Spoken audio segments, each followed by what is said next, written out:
شریعت کی تعلیمات یہ ہوئی ہیں. میرے رشتہ دار آپ پر اعتراض کر رہے ہیں کہ مفتی صاحب کی عمر 50 سال کے قریب ہے, پھر بھی آپ نے چوتھی شادی کنواری سے کی ہے, یہ غیر اخلاقی نہیں ہے کیا؟ آپ کے رشتہ داروں کو مل نہیں رہا رشتہ, سمجھ رہے ہو؟ یہ سوال جہاں میری شادی ہوئی ہے ان سے پوچھنا چاہیے. میرے 2 گھر والے طلاق یافتہ ہیں, 2 کیا ہیں, 2 غیر طلاق یافتہ ہیں.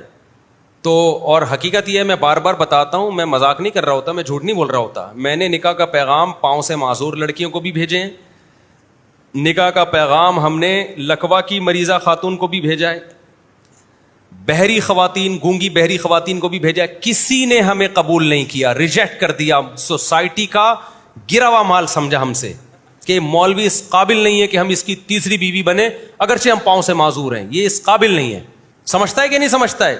ہم ٹرائی پھر بھی کرتے رہے. ہمیں کنواری ملی, ہم نے وہاں ٹرائی مارا, طلاق یافتہ کو ٹرائی مارا, بیوہ کو ٹرائی مارا. تو جہاں ہوگا ہے وہیں کریں گے نا. نہیں آئی بات میرا خیال ہے سمجھ میں؟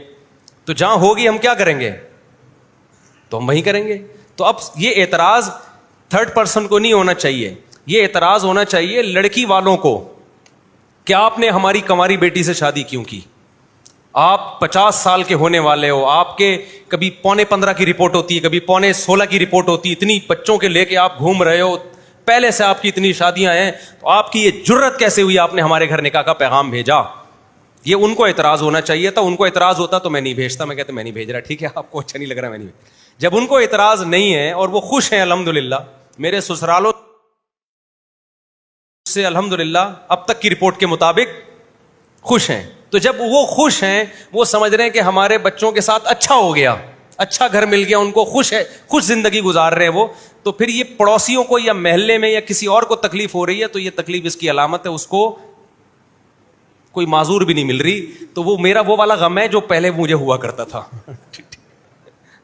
سمجھ رہے ہیں نا؟ تو بھائی جب جو مل رہا ہے کر لو شادی, اس میں کیا جا رہا ہے. تو میری حقیقت بتاؤں, میری خواہش یہی تھی کہ میں طلاق یافتہ سے ہی کروں, اب بھی میری یہی خواہش تھی, یا کسی بیوہ سے کروں. میں کوئی مناسب جگہ مجھے بیوہ یا طلاق یافتہ ملے تو میرے دوست گواہ ہیں کہ میں پہلی کوشش وہیں کرتا تھا, لیکن نہیں ہوئی. تو جہاں ہوئی ہے اس پہ تو تانے نہ دو نا. تو یہ تو سوال ان کو ہوتا ہے کہ آپ سسرال والوں سے پوچھا جائے کہ آپ نے کیوں کی ان سے, تو وہ کہیں گے ہم خوش ہیں جب ہمیں اچھا, ان کے خیال میں نہیں کہہ رہا کہ میں اچھا ہوں, ان کے خیال میں کہتے ہیں ہمیں اچھا رشتہ مل گیا. تو یہ ان سے پوچھو سمجھتا ہے کہ نہیں سمجھتا ہے. تو یہ ان کا حق بنتا ہے کہ لڑکی والے اعتراض کریں کہ ہم نہیں دے رہے. یہ بالکل ایسا ہی ہے جیسے نبی صلی اللہ علیہ وسلم نے 50 سال کی عمر میں حضرت عائشہ سے کی نا, 9 سال کی, تو 9 سال عمر تھی.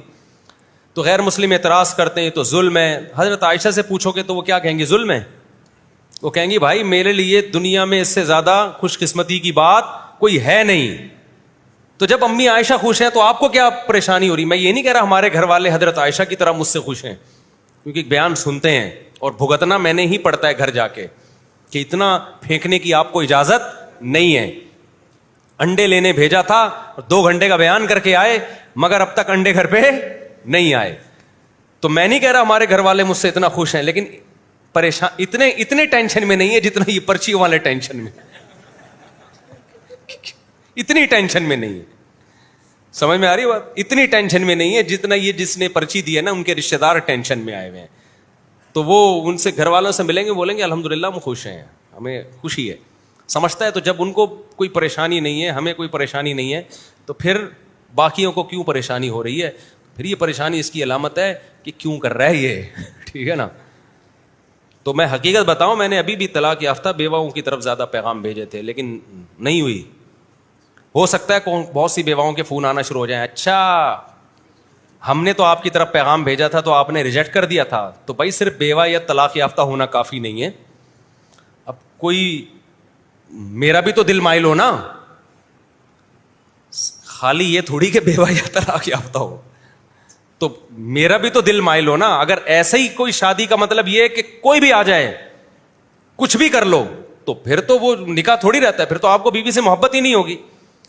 اب مثال کے طور پر کوئی بیوہ کے والدین کی طرف سے پیغام آیا, مفتی صاحب ہماری بچی بیوہ ہے, آپ بیواؤں کے بڑے فضائل بیان کرتے ہیں, آپ نکاح کر لیں. اب مجھے وہ بیوہ سمجھ میں ہی نہیں آ رہی, کسی بھی وجہ سے نہیں آ رہی, اخلاقی اعتبار سے نہیں آ رہی, یا شکل کے اعتبار سے مجھے لگتا کہ میرا دل اس کی طرف مائل ہی نہیں ہوگا. تو پھر ایسی بیوہ سے قرآن نے آپ کو نکاح کی اجازت نہیں دی ہے. وجہ اس کی ہے کہ آپ اس کو پھر بیوی والی محبت دے ہی نہیں پاؤ گے. تو ما طاب لکم, جو تمہیں پسند آئیں. تو ہم نے کوشش کی ہے کہ بیوہ طلاق یافتہ, نخرے آج کل اتنے ہیں کہ نہیں کرنی بھائی, اتنے نخرے ہیں تو نہیں کر رہے. تو میں آپ کے سمجھتا ہوں میں دھڑ دھڑ شادیاں ہوئی ہیں میری, ایسے تھوڑی شادیاں ہو گئی ہیں. جب میں کیا قصے سنائے یار, اس کے پیچھے لمبی کہانیاں ہیں, سچی کہانیاں ہیں. وہ کتنی اسٹرگل, کتنی محنت, کتنا کوشش, کتنی ڈپریشن, کتنی اسٹریس, دھمکیاں اور کیا کچھ کے بعد جا کے یہ تو اب ہم مشہور ہو گئے میرے بھائی, سب کو پتہ چل گیا مفتی صاحب کرتے ہیں شادیاں, تو اب رشتے آنا شروع ہوئے تھے. اچھا میرے بھائی, تو اب ویسے میں آپ کو بتا دوں, اللہ کا شکر ہے, میں نہیں کہہ رہا میں بہت نیک ہوں یا میرا گھر والوں کے ساتھ سلوک بہت اچھا ہے, یہ میرے گھر والے بہت خوش ہیں, میں یہ دعوے نہیں کرتا, لیکن یہ بتا دوں کہ اتنے ناراض بھی نہیں ہیں جتنے آپ لوگ سمجھتے ہو. بہت سے لوگ سمجھتے ہیں پتہ نہیں کیا حال کیا ہوا ہوگا, اور لوگ کہتے ہیں یہ ممبر پہ تو بڑا خوش اخلاق نظر آتا ہے, پتہ نہیں گھر میں کیسا ہوگا. بعض لوگ ممبر پہ ہوتے ہیں, گھر میں نہیں ہوتے. تو میں نہیں کہہ رہا میں گھر میں بہت خوش اخلاق ہوں, لیکن ایسا بد اخلاق نہیں ہوں جیسا آپ لوگ بولو سمجھ رہے ہیں. تو میرے گھر والے اللہ کا شکر ہے سکون اطمینان میں, الحمدللہ. صلو علی الحبیب. یعنی یوں سمجھ لیں آسان لفظوں میں کہ اگر میں چاروں گھر والوں کو آپشن دوں کہ بھئی آپ اگر ہم سے نکاح کر کے پچھتا رہے ہو تو میں علیحدگی دینے کے لیے تیار ہوں, تو یہ مجھے یقین ہے کہ کوئی بھی علیحدگی کے لیے تیار نہیں ہوگا. اتنا اطمینان والا, سکون والا الحمدللہ ماحول ہے کہ کوئی بھی چاہے 1-1 کروڑ روپے دے دیے جائیں, سمجھ رہے ہو نا, سمجھ رہے. تو میں یہ کہہ رہا ہوں کہ جب گھر والوں کو تکلیف نہیں ہے, وہ خوش ہیں, چاہے کنوارے ہوں, طلاق یافتہ ہوں, بیوہ ہو, جو بھی ہو, تو یہ ہر تھوڑے دن کے بعد یہ میں اتنی لمبا جواب اس لیے دے رہا ہوں, کمنٹس میں بھی لکھا ہوا ہوتا ہے, لوگوں نے کمنٹس میں بھی لکھا ہوا ہوتا ہے. تو اپنے پرسنل معاملے میں رہا کرو, دوسروں کے پرسنل معاملات میں ٹانگ مت اڑاؤ. یہ نہ دیکھو میں نے شادیاں کی ہیں نہیں کی ہیں, کس سے کی, کتنی کی. یہ دیکھو جو میں فلسفہ آپ کے سامنے 4 شادیوں کا پیش کر رہا ہوں وہ صحیح ہے یا غلط ہے. کیونکہ یہ بھی ممکن ہے کہ میں نکاح کرتا کامیاب نہ ہوتا, لڑائیاں ہوتی, طلاق ہو جاتی, یہ بھی ممکن تو ہے نا. تو اس سے کیا یہ فلسفہ غلط ہو جاتا بھائی؟ یہ تو لوگوں کے پرسنل آج میرے گھر میں خوشیاں ہیں, اللہ نہ کرے کل حالات تبدیل ہو سکتے ہیں, لڑائیاں ہو سکتی ہیں, جھگڑے ہو سکتے ہیں, پھر اس پہ اسکینڈل بنتے ہیں. یہ دیکھو مفتی کی بیوی یوں کر رہی ہے, الزام لگا رہی ہے, مفتی یہ الزام لگا رہا ہے. لوگ اس طرح کے اسکینڈل مولویوں کے بارے میں بناتے ہیں نا.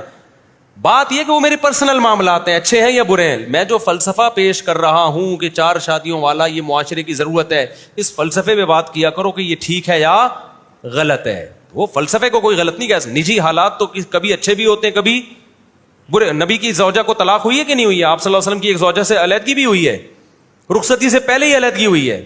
جو ابنۃ الجون کا واقعہ ہے نا, نبی صلی اللہ علیہ وسلم نے ان سے نکاح کیا, رخصتی جب ہوئی تو وہ آپ کی وہ زوجہ راضی نہیں تھی اس نکاح پہ. جب آپ اپنے کمرے میں داخل ہوئے تو انہوں نے فرمایا میں اس پہ خوش نہیں ہوں, آپ نے اسی وقت طلاق دے دی ان کو. سمجھ رہے ہو کہ نہیں سمجھ رہے؟ تو ایسے تو نبی کے گھر میں اس طرح کے اس ہائی لیول کے نہیں ہے, صحابہ کے گھر میں بھی طلاق کے واقعات ملیں گے. تو میں بھی اسی سوسائٹی کا ایک انسان ہوں, میری شادی کامیاب بھی ہو سکتی ہے اور ناکام بھی ہو سکتی ہے. کبھی ناکامی میں ہو سکتا ہے میری غلطی ہو, کبھی ہو سکتا ہے ناکامی میں سامنے والوں کی غلطی ہو, کبھی ہو سکتا ہے دونوں کی غلطی ہو, کبھی ہو سکتا ہے دونوں کی غلطی نہ ہو, 3rd پرسن نے لڑوایا ہو.